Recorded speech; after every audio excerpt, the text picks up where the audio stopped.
Olá, meu querido, minha querida, que está aqui comigo hoje. E hoje o mistério que nós vamos trazer é do OVNI que explodiu em Ubatuba. Você já ouviu falar dessa história? Então, eu vou contar para você. Mas antes de você saber sobre esse mistério, eu vou pedir para que você curta o nosso vídeo, se inscreva no canal, acione o sininho para receber as novidades, compartilhe o vídeo por esse mundão afora e manda aí nos comentários uma sugestão que a gente possa abordar aqui no nosso canal, ok? Então vamos lá? O ano então é 1957. E lá em Ubatuba, mais especificamente na Praia das Toninhas, existiam apenas 6 ou 7 casas que eram ocupadas por moradores e que esses moradores costumavam locar essas casas, em especial para pescadores.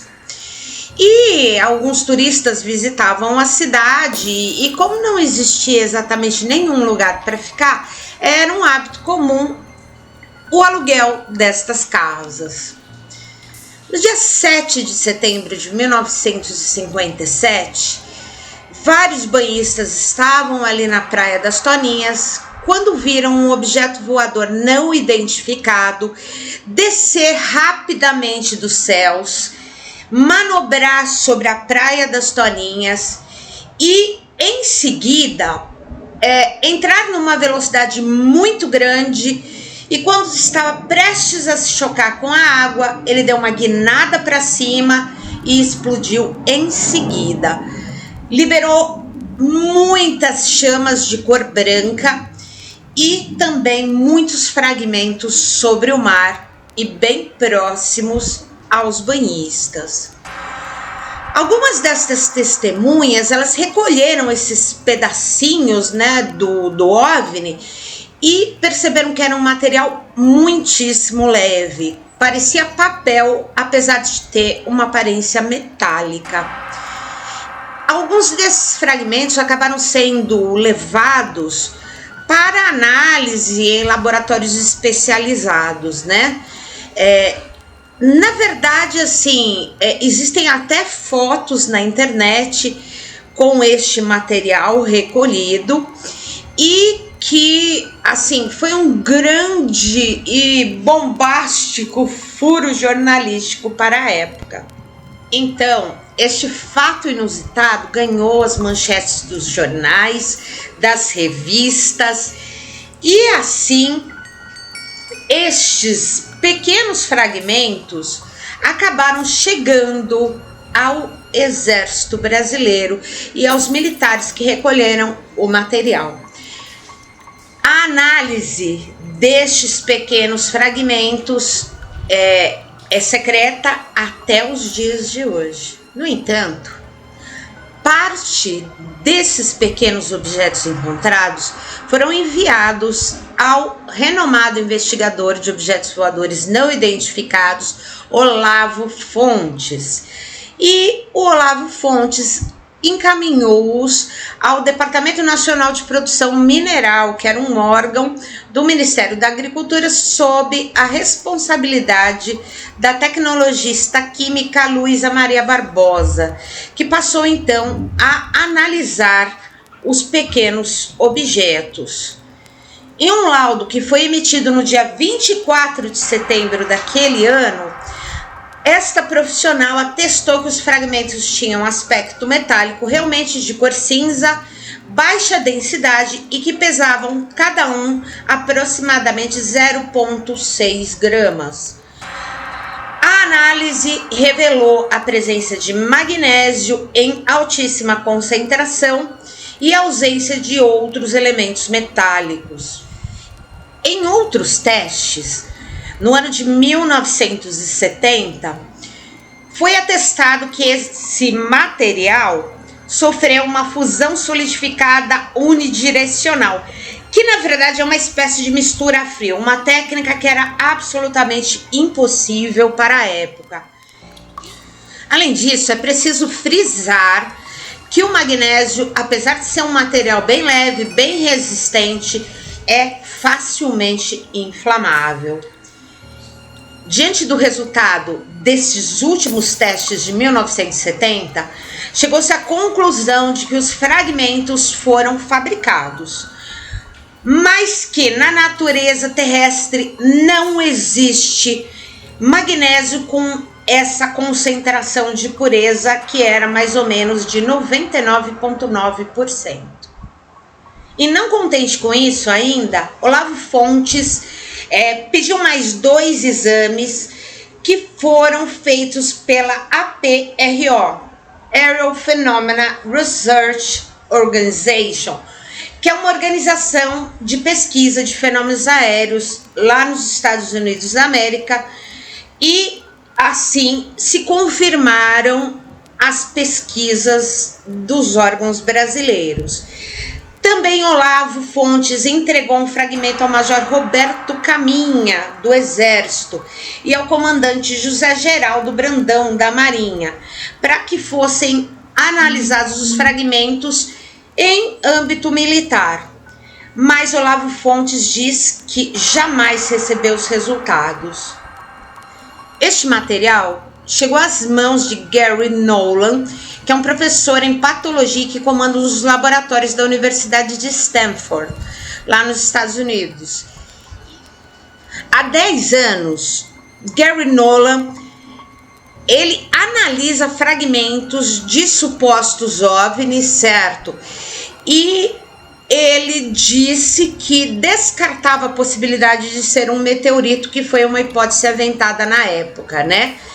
Mas que aquele tipo de magnésio realmente não existe na crosta terrestre, e que a forma como ele estava agregado revelava que havia sido algo fabricado, que haviam seres inteligentes que haviam produzido aquele magnésio. Para vocês terem uma ideia da importância da coisa, os fragmentos lá da Praia das Toninhas foram encaminhados à NASA, onde também receberam uma análise bem apurada, que também não revelou nada além do que já se sabia.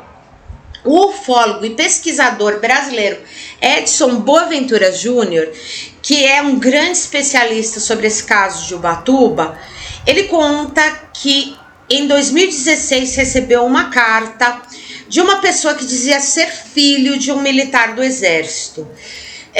Neste envelope existia a quantidade de 4 fragmentos que seriam da explosão daquele OVNI na Praia das Toninhas.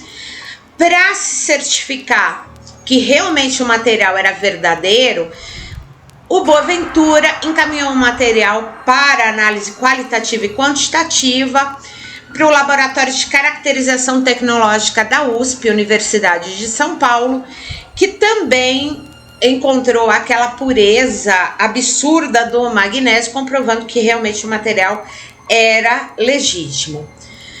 2 anos depois, ele também, o Boaventura, encontrou fragmentos desse material no Museu OVNI, lá na Argentina.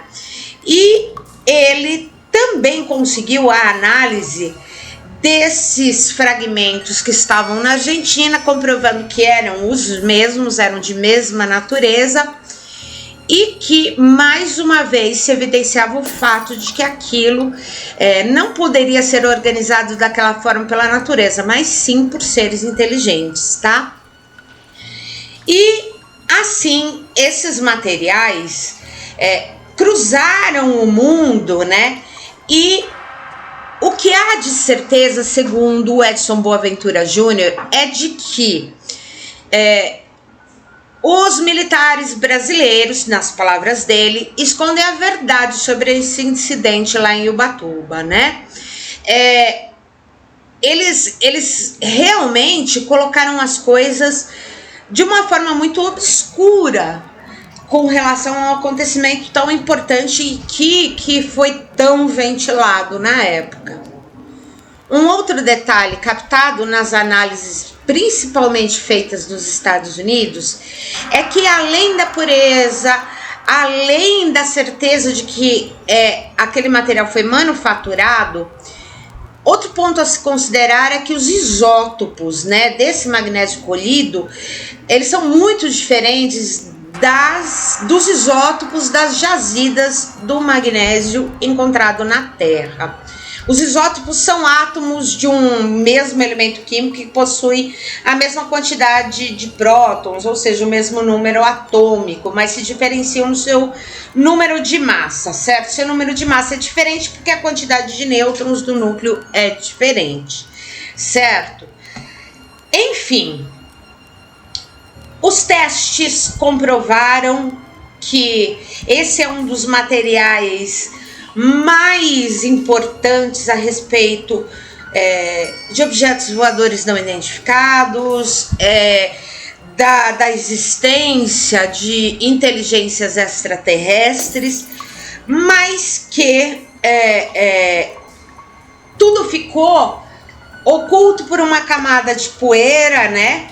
E na verdade, assim, acabaram colocando coisas assim realmente absurdas de que os fragmentos de metal eram perigosos, eram radioativos, quando se determinou que, na verdade, a composição era meramente magnésio, tá?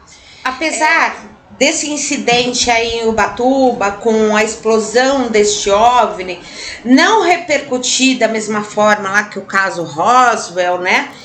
Ele apresenta características potencialmente mais impactantes que o caso Roswell, já que existem diversas testemunhas oculares, a captação do material pelos populares, o que, assim, aconteceu de uma maneira mais discreta no caso Roswell. Além disso, existe a análise e a confirmação científica por parte de diversas universidades, instituições e órgãos dedicados a esse tipo de pesquisa. Uma outra coisa que nós devemos frisar deste caso é que um pesquisador em específico, Coral Lorenzon, ele recebeu a visita de 2 homens que diziam ser do Serviço Secreto da Marinha Americana e que queriam o material e fizeram uma espécie de ameaça velada que aquele material seria muito perigoso para ele, além do fato de que ele sabia de coisas que não deveriam ser conhecidas. Os pesquisadores ainda procuram explicações, ainda procuram as confirmações dos órgãos militares brasileiros. Então, eu queria saber agora qual é a sua opinião sobre esse OVNI que explodiu lá na Praia das Toninhas. O que você acha sobre isso? E você tem um relato, uma história com OVNIs, com discos voadores, com alienígenas? Então manda aqui para o canal, manda aí embaixo na descrição, tem o nosso contato e a gente vai estudar junto a sua história. Um grande, mega, ultra blaster beijo e a gente se vê.